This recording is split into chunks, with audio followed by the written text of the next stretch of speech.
आखिरकार एसआईआर को लेकर बड़ा बवाल है। राहुल गांधी कह रहे हैं उन्होंने हाइड्रोजन बम फोड़ा है, अखिलेश यादव कह रहे हैं कि सही कह रहे हैं राहुल गांधी। क्या कहना चाहते हैं आप? लेकिन अमित शाह कह रहे हैं घुसपैठियों की पूरी को बचाने के लिए पूरा विपक्ष लामबंद हो गया है। देखिए, राहुल गांधी जिसे एटम बम और हाइड्रोजन बम कहते हैं, ये बड़ा किस्सों में आ रहा है, जबकि बम का धमाका तो एक ही बार में होता है। देखिए, वो पहले गए थे मलेशिया, वहां गए थे, मलेशिया में भी लंकावी गए थे। आप में से किसी को पता है कि लंकावी जाने के पीछे क्या था? वहां पे भी एक भारतीय नागरिक रहता है जो भारत से निष्कासित है, शांति का मसीहा कांग्रेस के नेताओं द्वारा कहा गया। अब ये महज संयोग था, कोई बात नहीं, लौट के आए, उन्होंने कहा मैं धमाका करूंगा, फिर इतना सा बोला। अब शक ये होता है कि शायद जितना दिया गया बाहर से उतना आके बोल दिया। फिर गए कोलंबिया और लौट के आए, फिर उनको बताया गया इतना, शायद अब उतना बोल दिया। इसको लेकर मन में संदेह उत्पन्न होता है। और मजे की बात ये जो राहुल गांधी जी कर रहे हैं वो कर क्या रहे हैं? भाई साहब, चुनाव है बिहार का और वो हरियाणा पे बता रहे हैं। ऐसा लगता है राजद में तो एक कोई हरियाणा वाले आ गए हैं जो बिहार में हस्तक्षेप करके स्ट्रेटजी बना रहे हैं। अब लगता है कांग्रेस में भी कोई हरियाणा वाला आ गया जो बिहार में आके बता रहा है। मगर हरियाणा की भी बात छोड़िए, बताइए, हरियाणा का कोई नेता नहीं बोल रहा इसके बारे में, ना हुड्डा साहब, ना कुमारी शैलजा, ना राव नरेंद्र सिंह जो उनके प्रदेश अध्यक्ष हैं। और ऐसा ही पहले कर्नाटक के बारे में किया। कर्नाटक में आपकी सरकार है, ना सीएम ने बोला, डिप्टी सीएम ने बोला, ना प्रदेश अध्यक्ष ने बोला, आपके राष्ट्रीय अध्यक्ष भी वहीं से। तो राहुल गांधी साबित क्या करना चाहते हैं? उनके प्रदेश के नेताओं से ज्यादा समझदार वो हैं। और न कर्नाटक के बारे में कॉन्फ्रेंस कर्नाटक में हुई, ना हरियाणा के बारे में हरियाणा में हुई। दिल्ली में स्टेज सेट किया जाता है, बार बार फ्यूज हो चुके एक मिसाइल को बार बार लॉन्च करने में। और मैं ये भी कहना चाहता हूं राहुल गांधी जी से, अम्मा मियां, आपकी तो सरकार हाइड्रोजन बम नहीं फोड़ पाई थी।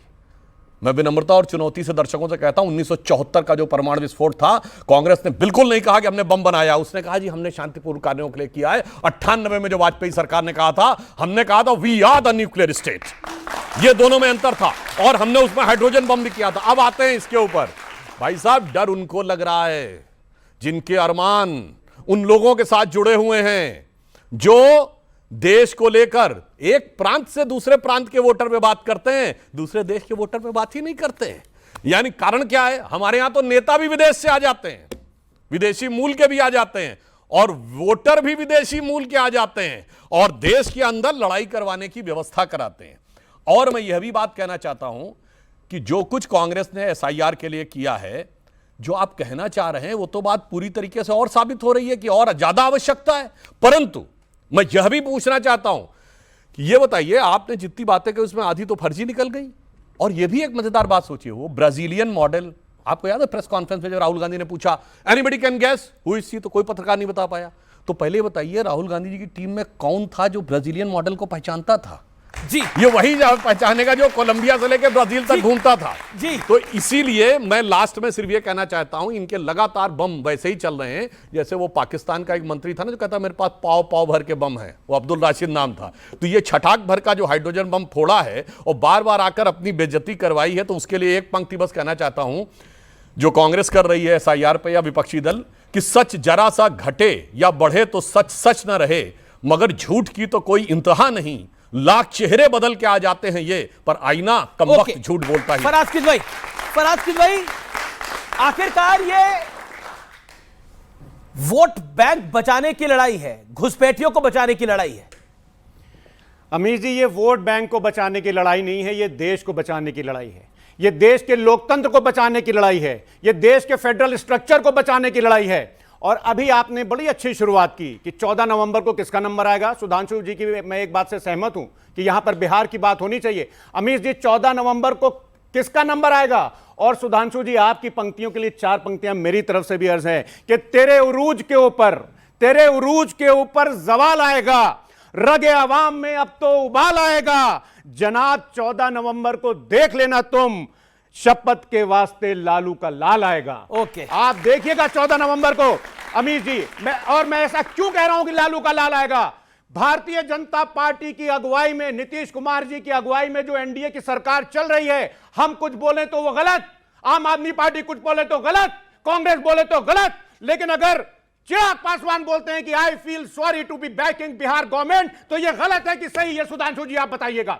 मोदी जी के हनुमान जी केंद्र में मंत्री चिराग पासवान जी बोलते हैं कि मुझे बिहार की सरकार को सपोर्ट करने में शर्म आती है, तो जब मोदी जी के मंत्री ये बोलेंगे तो इस देश की जनता भी बोलेगी कि नीतीश कुमार जी के शासन में, नीतीश कुमार की जो सरकार चल रही है, उस सरकार को देख करके बड़ी बात बोल दी, लालू का लाल आएगा। और देखिए वोटिंग परसेंटेज ज्यादा है, और वोटिंग परसेंटेज इस बार बहुत ज्यादा हुई है। और आरजेडी कह रही है ये नीतीश की ढलान है और लालू के लाल का उफान है, लालू के लाल का करिश्मा देखेगा 14 नवंबर को पूरा इंडिया। उसमें एक लाइन में ऐड कर देना चाहता हूं जी, क्योंकि 14 नवंबर को बाल दिवस भी होता है ना जी, तो बाल दिवस पर बाल बुद्धि का बवाल आएगा, यह भी ध्यान कर लीजिएगा इसके आगे। अब मैं यह भी बताना चाहता हूं, जो आप बात कहने का प्रयास कर रहे हैं ये तो पुराना स्टेटमेंट है जिसके बारे में वो स्पष्टीकरण दे चुके हैं, मगर मैं तो साथ रहते हुए बोलता हूं। अखिलेश, अब सर पूरी बात अखिलेश यादव जी ने कांग्रेस के साथ गठबंधन में रहते हुए बोला है मध्य प्रदेश चुनाव में बहुत चालू पार्टी है, कांग्रेस से संभल के रहना। मुलायम सिंह यादव जी का वीडियो अवेलेबल है, कांग्रेस बहुत खतरनाक पार्टी है, सीबीआई लगा के जेल में भेज देती है। और कांग्रेस ने गठबंधन में रहते हुए मध्य प्रदेश में कमलनाथ ने कहा अखिलेश वखलेश छोड़ो। भाई साहब आप तो साथ में रहते हुए क्या क्या नवाजे गए हैं या नवाजी से कर्म हुई है एक दूसरे के ऊपर। आपकी के पास क्या है? लालू का लाल आएगा बोला गया, सारा सार इसी में है। लालू हो या सोनिया जी हो, सबको अपने अपने लाल की पड़ी है, देश के विकास की किसी को नहीं पड़ी है।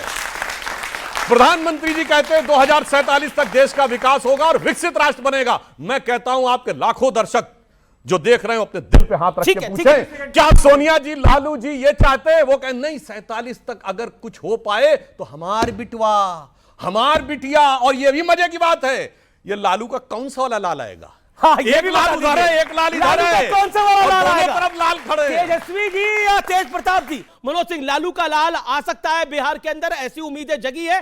राजद कह रही है कि आ रहा है लालू का लाल। देखिए सबसे बड़ा बात बोले अवनीश जी, जब हम लोग बिहार में घूम रहे थे, हम लोग तो डाटा कलेक्ट करते हैं और उस डाटा के आधार पर करते हैं, तो एक झोपड़ी में हम लोग बैठे हुए थे, कुछ महिलाएं बैठी हुई थी, तो हम लोगों को लगा कि ये नीतीश के वोटर हैं। जब हम लोग उन्होंने से कहा कि भाई इस बार का चुनाव में आप लोग का क्या मूड दिखता है, तो महिलाओं ने कहा कि मूड तो अच्छा है। हम लोग कहा कि भाई महागठबंधन वाले तो बोल रहे हैं कि नीतीश जी का तो ऊपर से काम ही नहीं कर रहा, दिमाग नहीं कर रहा। कहें कि वो 74 साल के हो गए काम नहीं कर रहा, जो 50 साल का उसका नहीं काम कर रहा, तो क्या करें। ओके, तो अब सोचिए कि इस तरह के कमेंट लोग करते हैं कि एक युवा भी इस तरीके से गड़बड़ कर सकता है। तो जो एसआईआर का बात अभी आप कर रहे थे, तो एक चीज जान लीजिए कि वहां पे मुद्दा नहीं बनने के दो कारण थे। जिस तरीके से बताया जा रहा था महागठबंधन से कि मुसलमानों का मुद्दा नहीं बन रहा, और उसके कारण भी है। जैसे मैं ये सारे भी बच्चे बैठे हैं और मैं बिहारी खुद खड़ा हुआ यहाँ पे, मेरे घर से 12 लोगों का नाम कटा और हम 12 के 12 लोग आए हुए दिल्ली में। मुझे तो कोई तकलीफ नहीं है, मैंने तो कोई आंदोलन नहीं किया, मैंने तो कोई विरोध नहीं किया। कर वो रहे हैं, लेकिन मेरे नाम पे वोट पड़ते थे, किसको पड़ते थे मुझे नहीं पता। मैंने इलेक्शन कमीशन में भी डाल रखा था कि भाई मेरे नाम को हटा दिया जाए, लेकिन वो हटते नहीं थे। ये मुद्दे हैं, लेकिन जहां तक मैंने देखा 3 महीने पहले, इलेक्शन के 6 महीने पहले से जिस प्रकार से तेजस्वी ने अपने इमेज को किया, राहुल गांधी ने आकर उनके सत्ता को छीना है।